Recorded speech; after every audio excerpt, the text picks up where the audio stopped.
Hello friends, नमस्कार।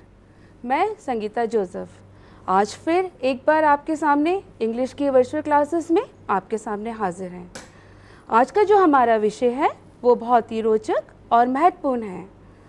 अब जैसे मैंने कहा कि महत्वपूर्ण के लिए हमें एक एक्सपर्ट की ज़रूरत पड़ती है और फिर हमने हमारे एक एक्सपर्ट को बुलाया है जो आपके जाने पहचाने और आपके पसंदीदा शिक्षक मिस्टर राजेश तिवारी जो principal school for excellence Bhopal हैं। तो मिस्टर तिवारी, आइए हम आपका स्वागत करते हैं। Thank you ma'am. नमस्कार साथियों, आज का हमारा विषय जैसा कि आपको मिसेस जोसेफ ने बताया कि एक महत्वपूर्ण और नया विषय है। प्यारे बच्चों, ये नया क्यों है? नया इसलिए है कि इस विषय को आप एडजेक्टिव के नाम से अब तक जानते हैं। ग्रामर की किताबों में भी आज हम जो चीज़ें आपको पढ़ाने जा रहे हैं उनका उल्लेख पार्ट्स ऑफ स्पीच के एडजेक्टिव कॉलम में ही होता है, लेकिन इसे और कुछ भी कहा जाता है। हम आपको ये सब बताएंगे, लेकिन इसके पहले हम आपको आमंत्रित करते हैं एक बार फिर रंग बिरंगी तस्वीरों की दुनिया में।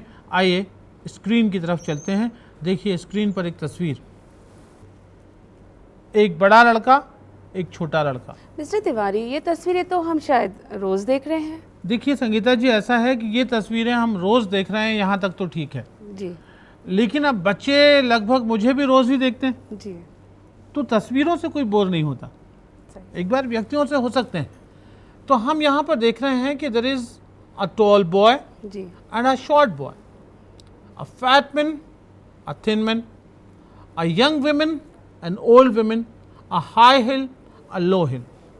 बच्चों, ये जो तस्वीरें हैं इनमें हमने देखा कि दो लड़के हैं, लेकिन लड़कों की विशेषता एक लंबा एक छोटा, दो आदमी हैं, एक मोटा एक पतला, दो महिलाएं हैं, एक युवती है एक वृद्ध है, और दो पहाड़ियां हैं, एक ऊंची एक नीची।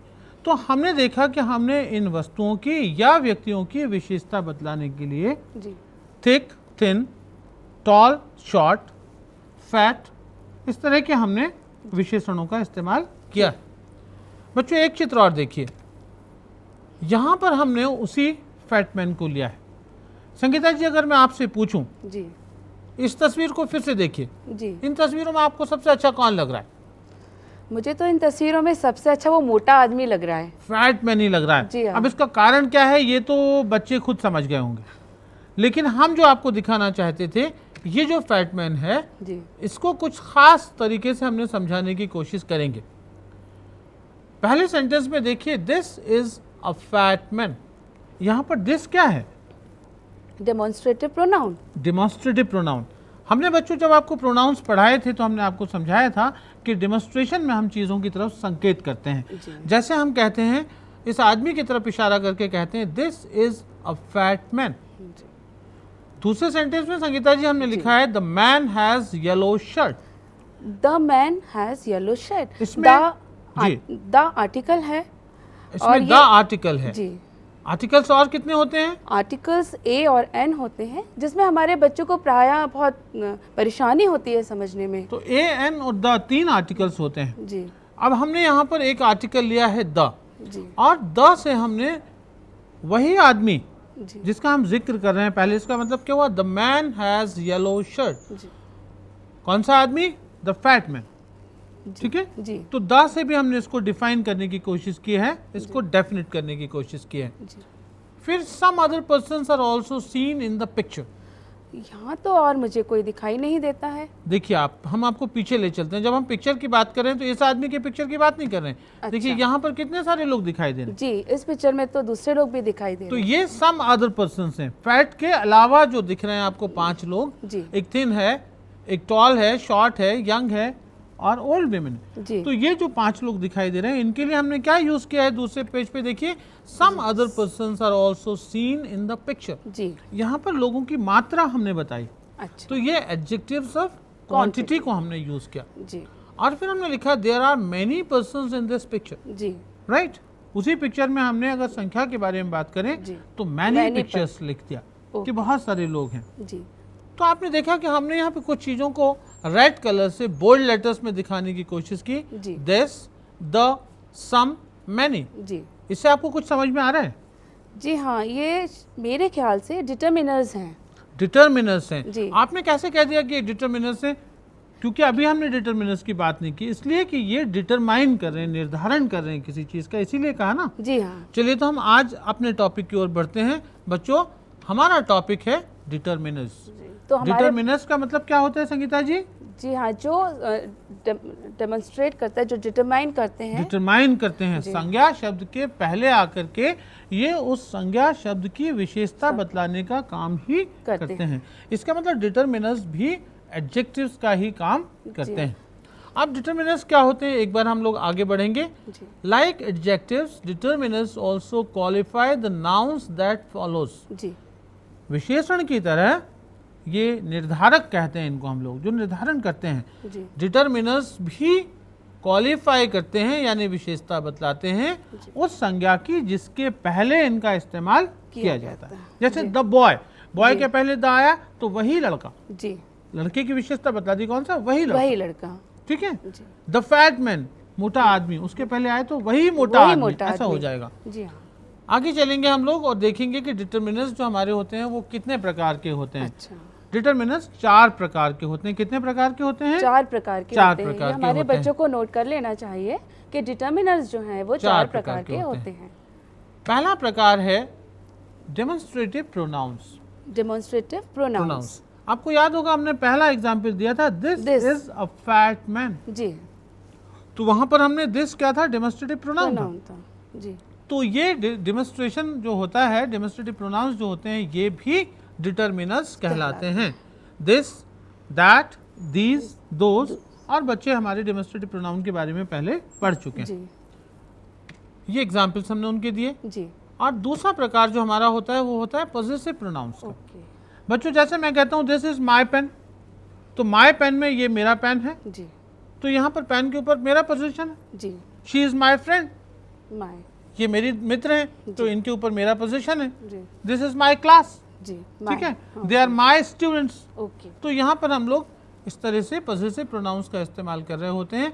तो कौन से स्टूडेंट्स? मेरे स्टूडेंट्स। तो यहाँ पर स्टूडेंट्स की विशेषता आ गई कि वो मेरे स्टूडेंट्स हैं। ओके। आगे हम बढ़ते हैं, इनके एग्जाम्पल्स देखते हैं और फिर हम लोग देखते हैं तीसरा आर्टिकल्स।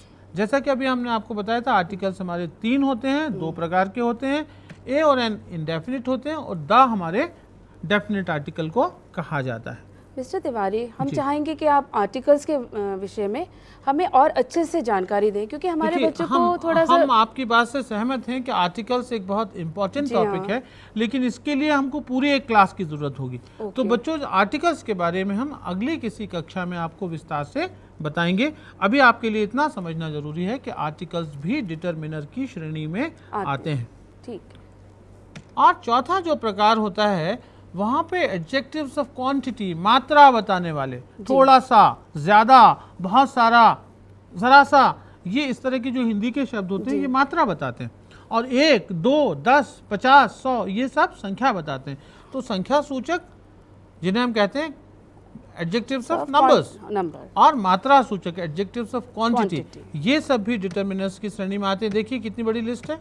1 मिनट, यहाँ तो बहुत सारे हैं, बहुत कंफ्यूजन है इसमें। कहीं लिटिल है, a little, the little, few, a few. हाँ, तो मिस्टर तिवारी, आप इनको प्रत्येक को अलग अलग करके बताएं ताकि हमारे बच्चों को अच्छे से समझ में आ जाए। देखिए, हमने इसके लिए, हमें मालूम था कि ये सवाल आपकी तरफ से आएगा, जी।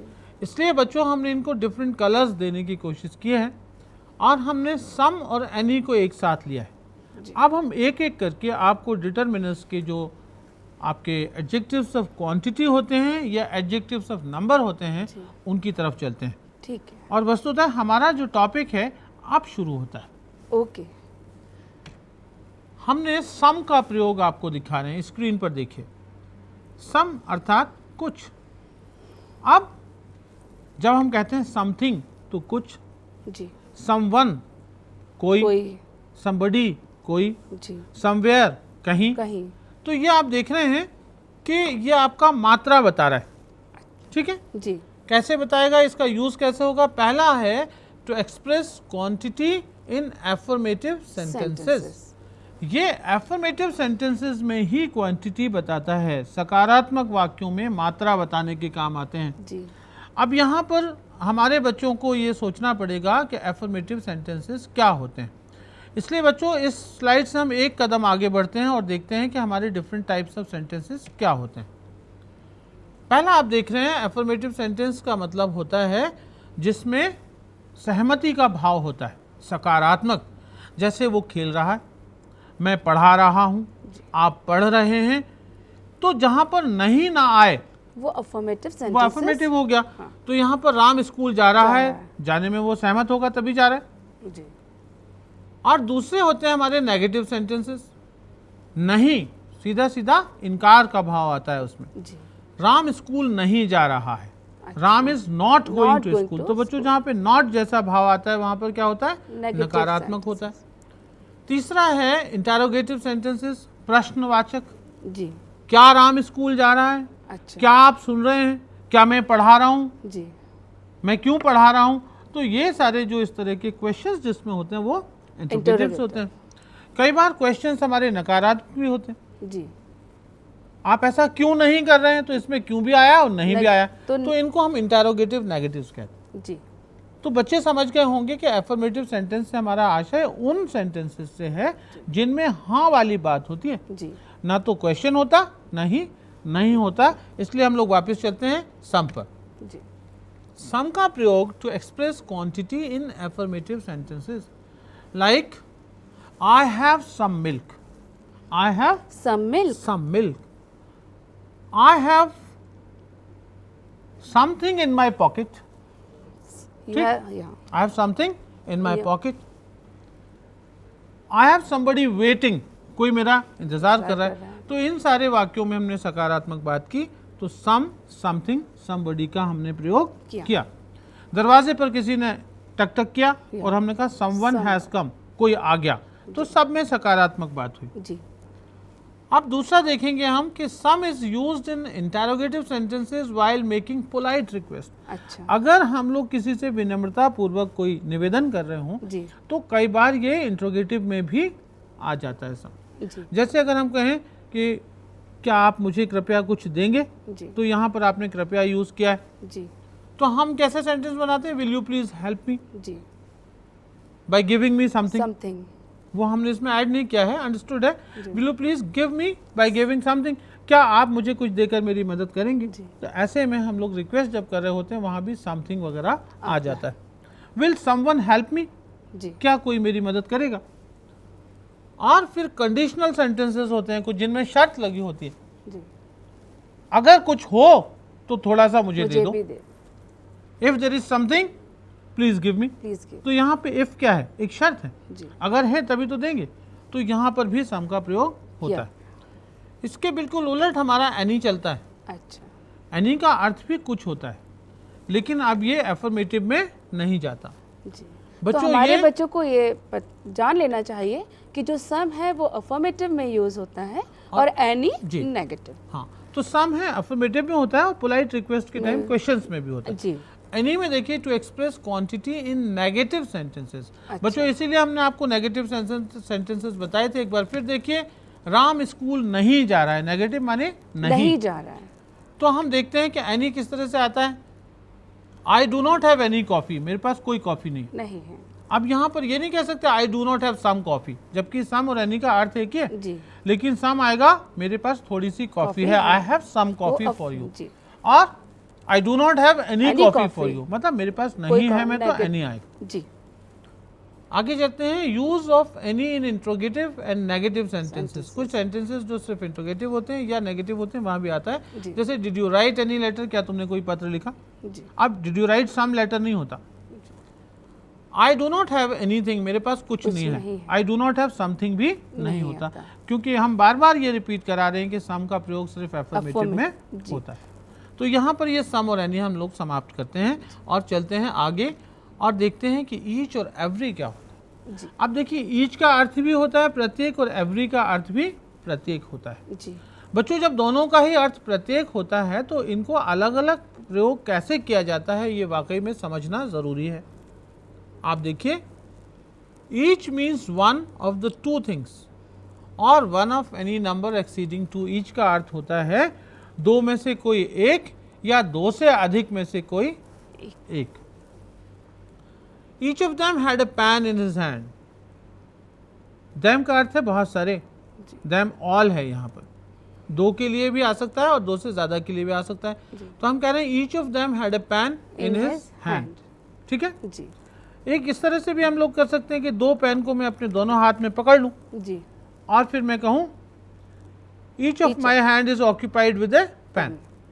मेरे दोनों ही हाथ पेन पकड़े हुए हैं। Each of them, each of my hands, तो माई हैंड्स अंडरस्टूड है, दो ही होंगे। जी तो यहाँ पर हमने दो का प्रयोग किया और फिर मैंने 5-7 लोग थे उनको एक एक टॉफ़ी दे दी और कहा बच्चों से कि each of them is having a toffee. तो यहाँ पे प्लूरल में उसको बांट दिया, तो ईच हो गया। जी एवरी में क्या होता है, every is use to in speaking any number more than 2। इसमें दो के लिए नहीं आता है, जी ये दो से ज्यादा के लिए ही आता है। अच्छा। जबकि ईच दो के लिए भी आता है। Every man has a right to vote. इस देश में हर आदमी को वोट देने का अधिकार है। तो बच्चों को ईच और एवरी का अंतर समझ में आ गया होगा। ईच का प्रयोग हिंदी के द्विवचन में भी होता है और बहुवचन में भी होता है, जबकि एवरी का प्रयोग सिर्फ बहुवचन में ही होता है, यानी दो से ज्यादा होने चाहिए। जी अब देखिए यहाँ पर ईदर नीदर, इसको कुछ लोग आइदर नाइदर भी कहते हैं। Okay sir. अब ये जो ईदर नीदर है इसका अर्थ होता है बहुत मजेदार। Either has two meanings. Either के दो अर्थ होते हैं, वन ऑफ द टू। जी जैसे मैं दो पेन फिर से उठा लेता हूँ, मेरे पास जो टीचिंग एड्स हैं वो यहाँ पर पेन है, जी तो आज की बात हमारी इनके साथ चलेगी। अब मैं कहता हूँ कि भाई आपको लिखना है तो आप इससे भी लिख सकते हो, इससे भी लिख सकते हो, दो में से किसी एक से लिख सकते हो, दोनों से एक साथ तो लिखोगे नहीं लिख सकते। तो हम क्या कहते हैं कि you can use either pen, you can use Either either pen। Pen. आप इसमें से कोई एक पेन यूज ले सकते हैं। जी दूसरा होता है, इसका अर्थ क्या हुआ यहाँ पर, दो में से कोई एक। तो you can leave bye either door. Classroom में दो दरवाजे हैं बच्चों, जी आप दो में से किसी एक से जा सकते हैं। जी मतलब कोई बंदिश नहीं है कि अगले से ही जाना पड़ेगा, पिछले से नहीं जा सकते। जी और आप ये भी नहीं कर सकते कि आप दोनों दरवाजों से निकल जाएं, क्योंकि एक आदमी एक बार में एक ही दरवाजे से निकल सकता है। तो हम क्या कहते हैं, you can use either door, दो में से कोई एक दरवाजा उपयोग कर। लेकिन जब दोनों बातों एक साथ आ जाए, दोनों चीजों को एक साथ जोड़ना हो, तो हम कहते हैं सड़क के दोनों तरफ पेड़ लगे। जी ठीक है, तो the trees are grown on either sides of the road. यहाँ पर क्या हुआ, सड़क के दोनों तरफ पेड़ लगे हैं, तो यहाँ पर आइदर का उपयोग दोनों के लिए भी किया गया हो रहा है। नाइदर इसका उल्टा होता है, यानी ये नेगेटिव होता है। Neither is the negative of either. It means neither one nor two, ना तो ये ना वो। तो हम कह सकते हैं neither you can write with this pen nor with this pen because both are inkless. Okay ना तुम इस पेन से लिख सकते हो ना इससे लिख सकते हो, दोनों में ही से आई नहीं। जी ठीक है, neither you can go by this door nor by that door, दोनों में ताले लगे हुए। यू कैन यूज विंडो, खिड़की से जाओ। तो यहाँ पर हमने नाइदर और नार का प्रयोग किया। मैं समझता हूँ कि बच्चों को इसको बहुत एक्सप्लेन करने की जरूरत नहीं है। आपके सामने चाय भी रखी है, आपके सामने कॉफी भी रखी है। आपसे कहा जा रहा है कि you can have either T और कॉफी, या तो चाय ले सकते हो या कॉफी ले सकते हो, दोनों एक साथ नहीं पी सकते। और मान लीजिए वो हमने किसी वीआईपी के लिए रखी, तो हम कह सकते हैं you can not have anything neither T nor coffee because it is booked for others, वो दूसरों के लिए। तो हमारे बच्चों को समझ में आ गया होगा कि आइदर और नाइदर में क्या अंतर है। राइट। अब हम चलते हैं मच और मैनी की तरफ, जी क्योंकि हमारे पास समय कम होता है और हमें बहुत सारी चीजें समेटनी होती हैं। जी इसलिए बच्चों हम थोड़ा सा कभी कभी जल्दी में आपसे बात करते हैं। जी मच और मैनी में देखिए, much stands for quantity. Much का अर्थ होता है मात्रा। ओके। आपको याद होगा हमने आपको जब तस्वीरें दिखाई थी, तो तस्वीरें दिखाते वक्त हमने एक आम की टोकरी दिखाई थी, कहा था देयर आर मच मैंगोज। हमने गिना नहीं था उनको जी, लेकिन खुले में रख दें तो कहेंगे देयर आर मैनी पेन्स, बहुत सारे पेन पड़े हुए हैं। How much milk is left in the pot, इस बर्तन में कितना दूध बचा है। जी क्यों, क्योंकि आप पॉट के मिल्क को आप लोग वैसे तो कह नहीं सकते देख के कि इसमें इतना दूध रखा है। जी मात्रा अंदाज लगा सकते हैं। जी many is used for numbers. Many जो है नंबर्स के लिए आता है, जैसे how many boys are present in the class, class में कितने बच्चे हैं। अब उनको अंदाज नहीं लगाना, आप गिन सकते हैं, तो ये नंबर के लिए आता है। तो much stands for quantity and many is used for numbers. Right. तो ये मच और मैनी का हमारा हुआ। जी। इसके बाद हम देखते हैं little, a little, the little. बच्चों यहाँ बहुत आसानी से आपको समझ में आ जाएगा। लिटिल मीन्स होता है मुश्किल से थोड़ा बहुत, मतलब लगभग नहीं। It has a negative meaning. There is little milk in the pot. जैसे कि ग्लास से पूरा दूध आपने गिरा लिया, उसमें 1-2 बूंद या 1 आध चम्मच बचा हुआ, तो उसको आप क्या दूध बहुत है ऐसा तो नहीं कहेंगे, थोड़ा सा है ये भी नहीं कहेंगे, नहीं के बराबर है। क्या कहते हैं? नहीं के बराबर। तो क्या कहेंगे? There is little milk in the pot. अब इसके आगे आ लिटिल या द लिटिल नहीं लगाएंगे, लिटिल माने ना के बराबर। जी। दूसरा, it has an affirmative meaning also. There is a little milk in the pot. इसका पहला तो हो गया नेगेटिव मीनिंग कि नहीं है जी। दूसरे में थोड़ा सा सकारात्मक, नहीं होने से थोड़ा सा तो है कम से कम, तो हम कहते हैं there is a little milk in the pot, मतलब थोड़ा सा चाय बन जाएगी, right. Then the little means some. The little माने थोड़ा और ज्यादा, जी। काफी नहीं, थोड़ा और ज्यादा। It can be used negatively and positively both. He wasted the little strength he had. उसने अपनी जो बची खुची ताकत थी वो भी बेकार कर दी। तो यहाँ पर द लिटिल का अर्थ होता है नेगेटिव सेंस में थोड़ा ज्यादा। अब हम देखते हैं फ्यू, अ फ्यू और द फ्यू। बच्चों जैसे हमने लिटिल, अ लिटिल और द लिटिल लिया, उसी तरह से ये भी है फ्यू, अ फ्यू और the few. Few means not many, लेकिन हमने लिटिल में क्या किया था? मात्रा को देखा था, और यहाँ पर हम संख्या को देख रहे हैं, बस इतना ही अंतर है। अच्छा। तो वहाँ पर लिटिल जो था वो संख्या में फ्यू हो जाएगा। जैसे फ्यू मीन्स नॉट मेनी, इक्का दुक्का। It has a negative meaning. He has few books left in the library. उसकी लाइब्रेरी में बस कुछ किताबें बची हैं, गिनती की उंगलियों पे गिन सकते हैं, 1-2। जी। अ फ्यू मीन्स थोड़ी ज़्यादा। जी। It has an affirmative meaning. इसका सकारात्मक अर्थ होता है। He has a few books left in the library. उसकी जो लाइब्रेरी है उसमें कुछ किताबें हैं, मतलब उनसे भी काम चलाया जा सकता है, इतनी है। And the few means not many but more than some. बहुत ज्यादा नहीं, पर कुछ से थोड़ी ज्यादा। It can be used positively and negatively. He lost the few friends he had. उसने अपने वो सारे मित्रों को भी खो दिया जो उसके पास में थे। लेस और फ्यूअर को हम और ले लेते हैं, क्योंकि हमारे पास अभी 2-3 मिनट का समय संभवतः है बाकी है। Less is used with reference to quantity. ये भी मात्रा के लिए आता है। The huge pumpkin weighted no less than 10 kg। बड़ा सा एक कद्दू बच्चों देखा है आपने? अब उस कद्दू को अगर हम ले लें, एक इस तरह से देखिए, ये हमारा एक कद्दू रखा हुआ है, कद्दू का कुछ ऐसा डिज़ाइन होता है इस तरह से, और इसका वजन हमने अंदाज लगा लिया कि ये कैसा है, ह्यूज। तो it is no less than 10 kg। 10 kilo से कम का कद्दू नहीं है।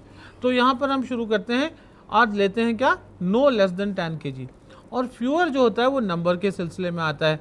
यहाँ पर हम लोग क्या करेंगे, कद्दू के बारे में फ्यूअर नहीं कर सकते जी। गिनती, जैसे no fewer than 10 civilians were wounded in terrorist attack. आतंकवादियों का हमला हमारे देश पे अक्सर होता रहता है, और हम कहते हैं कि कम से कम 10 लोग उस हमले में मारे गए। तो नो लेस देन की जगह पे हम नो फ्यूअर देन का इस्तेमाल करते हैं।